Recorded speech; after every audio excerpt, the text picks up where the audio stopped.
کہ جب دنیا کے اندر آگ لانا ہوا تو 70 مرتبہ رحمت کے پانی سے جہنم کی آگ کو دھویا گیا اور پھر آگ لے کر کے ایک پہاڑ پہ رکھی گئی. جب وہ آگ پہاڑ پہ رکھی گئی تو پہاڑ جل گیا اور وہ آگ جہاں سے آئی تھی جہنم سے واپس چلی گئی. وہ آ کر پہاڑ کو جلا کر واپس گئی, یہاں رہ نہیں گئی, آ کر پہاڑ کو جلا کے واپس گئی تو پھر پتھروں میں اور لکڑیوں میں آگ پیدا ہو گئی. آپ بتائیں 70 بار رحمت کے پانی سے دھل کر کسی پہاڑ پر پڑ جائے تو اس آگ کی حرارت اور تپش کا یہ عالم ہے, تو وہ جو جہنم کی ڈائریکٹ آگ اس دنیا کی آگ سے ان 70 درجہ زیادہ وہ آگ ہے. اور پھر وہاں کیا ہے, صرف آگ ہی نہیں ہے بلکہ اللہ کے رسول علیہ السلام فرماتے ہیں وہاں جہنمیوں کا کھولتا کھولتا پیپ ہے جسے آب حمیم کہا جاتا ہے. جہنم کا کھولتا ہوا پیپ ہے, پیپ وہ جہنمیوں کو پلایا جائے گا, تھوڑ کھلایا جائے گا. اسی طریقے سے اللہ کے رسول صلی اللہ علیہ وآلہ وسلم ارشاد فرماتے ہیں جہنم میں کنواں ہے جس کو جب الحزن کہتے ہیں, یہ غم کا کنواں ہے, غم کا کنواں. اس کا حال یہ ہے, اللہ اکبر, اس کنویں کے اندر جو بچھو ہے اللہ کے رسول علیہ السلام ارشاد فرماتے ہیں اس جب الحزن جہنم کے کنویں کے اندر جو بچھو ہے وہ بختی اونٹ کی طرح موٹے موٹے ہیں. اور وہ کس کے لیے؟ وہ بے نمازی کو ڈسنے کے لیے. صرف 10 منٹ کا ٹائم, آخری بات سمیٹ. میں اتنی لمبی تقریر نہیں کرتا لیکن قاری یامین صاحب آ کر کے ہر 5 منٹ پہ بڑھاتے جا رہے ہیں تقریر کو. اس کی وجہ میں بتا دوں کہ قبلہ امیر سنی دعوت اسلامی آنے میں کچھ لیٹ ہو گئے لیکن وہ اب امروہہ آ چکے ہیں. بس وہ جیسے ہی آئیں گے میری بات مکمل. آخری بات سن لیں, آخری بات. اگر اپنے بچوں کی دنیا اور آخرت کا بھلا چاہتے ہو, مسجدیں بھرو, نمازی بنو, نماز کی پابندی کرو, اور اس کے لیے کوئی مشکل نہیں. توجہ آپ کی, کوئی مشکل نہیں. آپ تہیہ کر لو, طے کر لو, آپ تہیہ کر لو, طے کر لو میں نے نمازی بننا ہے. آپ جب دل میں پکا ارادہ کر لو گے کہ میں نے نمازی بننا ہے, ایک وقت تو تم پکا ارادہ کرو. اللہ پاک اپنے بندوں کے ساتھ گمان کے ساتھ فیصلہ فرماتا ہے. بندہ جیسا گمان کرتا ہے اللہ اس کے مطابق فیصلہ فرماتا ہے. اگر میرا اللہ چاہے تو بشر حافی کو بغداد کے شراب خانے سے اٹھا کر کے مسجد کی کبوتری بنا دیتا ہے, کعبے کا مجاور بنا دیتا ہے. اس لیے بندہ کوشش کرے. اللہ ارشاد فرماتا ہے والذین جاہدوا فینا لنہدینہم سبلنا, جو ہماری راہ میں کوشش کرتے ہیں ہم ان کے لیے راستے پیدا کر دیتے ہیں. دل میں پکا ارادہ کرو. بچوں کو نماز کی اہمیت سمجھاؤ, بچیوں کو نماز کی اہمیت سمجھاؤ. نماز سے بڑا تعویذ کوئی نہیں, نماز سے بڑا کامیابی کا تمغہ کوئی نہیں. اللہ اکبر. نماز سے بڑھ کر کے اللہ تک پہنچنے کا عمل کے معاملے میں وسیلہ اور ذریعہ کوئی نہیں. اس لیے نماز کی طرف آؤ. 5 وقت مؤذن صدا دیتا ہے, مؤذن کی صدا پر لبیک کہو, اپنے آپ کو بدلو, اپنے آپ کو تبدیل کرو. نماز پڑھنے سے اتنی مصیبتوں سے بچو گے. اور سب سے بڑی بات, انشاءاللہ جب نمازی بن جاؤ گے تو دل کے اندر گناہ کی نفرت پیدا ہوگی, دل کے اندر گناہ کی نفرت پیدا ہوگی. گناہ کے ماحول سے نکلو گے, نیکیوں کے ماحول کی طرف آؤ گے. انشاءاللہ یہاں بھی کامیابی ہوگی, وہاں بھی کامیابی ہوگی. ہر باپ چاہتا ہے میرا بچہ سدھر جائے. اللہ کے رسول علیہ السلام کے ظاہری دور میں ایک جوان کی شکایت لوگوں نے کی, یا رسول اللہ یہ جو جوان ہے نا میرے آقا, گناہ کرتا ہے, برائی کرتا ہے, ناجائز و حرام کام کرتا ہے. اللہ کے رسول نے فرمایا کیا یہ نماز بھی پڑھتا ہے, کیا یہ نماز بھی پڑھتا ہے؟ صحابہ نے عرض کی ہاں آقا وہ نماز بھی پڑھتا ہے. سرکار نے ارشاد فرمایا صلی اللہ علیہ وآلہ وسلم اگر یہ نماز پڑھتا ہے تو انشاءاللہ ایک دن اس کی نماز اس کو گناہ سے روک لے گی۔ چند دن بھی نہ گزرے تھے کہ وہ بندہ نماز کی برکت سے گناہ سے رک گیا۔ فاروق اعظم کے دور کا واقعہ ہے، ایک نوجوان ایک لڑکی پر فریبتہ ہو گیا، ایک نوجوان ایک لڑکی پر عاشق ہو گیا، اس لڑکی سے آنکھیں چار ہوئی، اس نے اس لڑکی سے کہا اے لڑکی میں تجھ سے محبت کرتا ہوں، تجھ سے پیار کرتا ہوں، کیا تو میرے ساتھ شادی کرے گی؟ اس لڑکی نے کہا کیوں نہیں، بالکل کریں گے، آپ ہم سے محبت کرتے ہیں، ہم آپ کے ساتھ شادی کرنے کے لیے تیار ہے، لیکن ایک شرط ہے۔ لڑکے نے کہا کیا شرط ہے؟ لڑکی نے کہا امیر المومنین سیدنا فاروق اعظم کی اقتدا میں 40 دن تک کے تمہیں نماز با جماعت ادا کرنا ہے، اگر تم 40 دن تک با جماعت نماز پڑھو گے تو انشاءاللہ ہم شادی کے بارے میں سوچیں گے۔ کیا ہوا؟ ایک دن 2 دن مرتا کیا نہ کرتا، نماز پڑھنے کے لیے مسجد نبوی جا رہا ہے، فاروق اعظم کے پیچھے نماز پڑھ رہا ہے، 1 ہفتہ 2 ہفتہ 3 ہفتہ گزرے، جب 40 دن قریب گزرنے لگے تو لڑکی نے اپنی کنیز سے کہا کیا حال ہے اس عاشق آوارہ کا جو ہمیں شادی کا آفر دے رہا تھا؟ اس کی کنیز نے کہا وہ تو بڑی نظریں نیچی کر کے چلنے لگا، کہا ذرا چیک تو کرو کیا ہوا۔ جب اس لڑکی کی کنیز اس لڑکے کے پاس گئی، کہا آپ نے تو میری مالکہ سے شادی کا آفر کیا تھا اور اس نے 40 دن تک نماز کے لیے کہا تھا، بتائیں کیا خیال ہے؟ تو اس نوجوان نے کہا اب ہم شادی کے بارے میں سوچتے ہی نہیں ہیں، اس لیے کہ جب تک دل میں یار نہیں بسا تھا دل ادھر ادھر آوارگی کرتا تھا، یار کا پیار دل میں بس گیا ہے، اب کسی کی گنجائش ہی باقی نہیں رہ گئی ہے۔ تو یہ نماز کی برکت ہے۔ قرآن کہتا ہے ان الصلاۃ تنہا عن الفحشاء والمنکر، بے شک نماز ہر برائی سے ہر بے حیائی سے روک لیتی ہے۔ اپنے بچوں کو سدھارنے والوں، بچے تعویذ سے نہیں سدھریں گے، اپنے بچوں کو سدھارنے والوں بچے مار پیٹ سے نہیں سدھریں گے، اپنے بچوں کو سدھارنے کا خواب دیکھنے والوں گالی گلوچ سے بچے نہیں سدھریں گے۔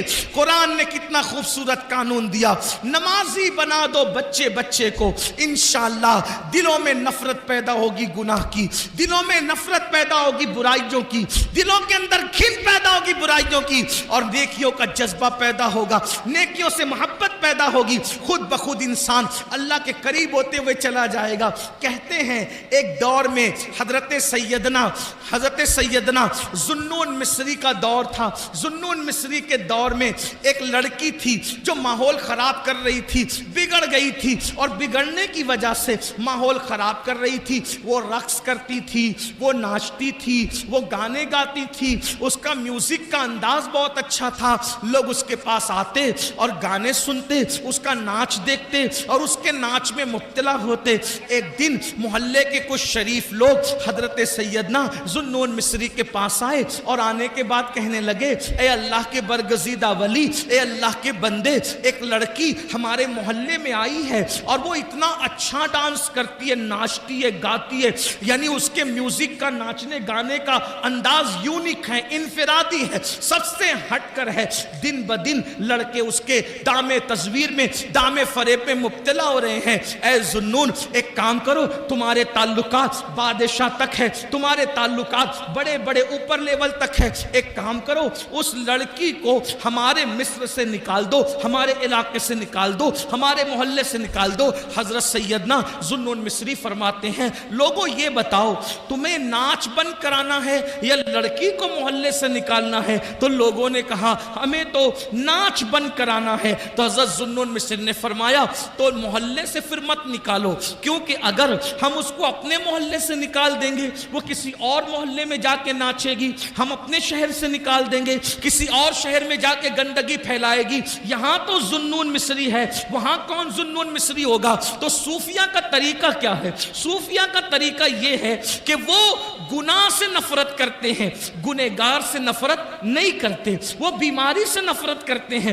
بیمار سے نفرت نہیں کرتے۔ حضرت ذوالنون مصری نے فرمایا ٹھیک ہے اگر اس لڑکی کا ناچ بند کرانا ہے تو انشاءاللہ مجھ پہ چھوڑ دیں، میں وہ بند کرا دوں گا۔ کہتے ہیں حضرت ذوالنون مصری نے اس لڑکی کے پاس اپنے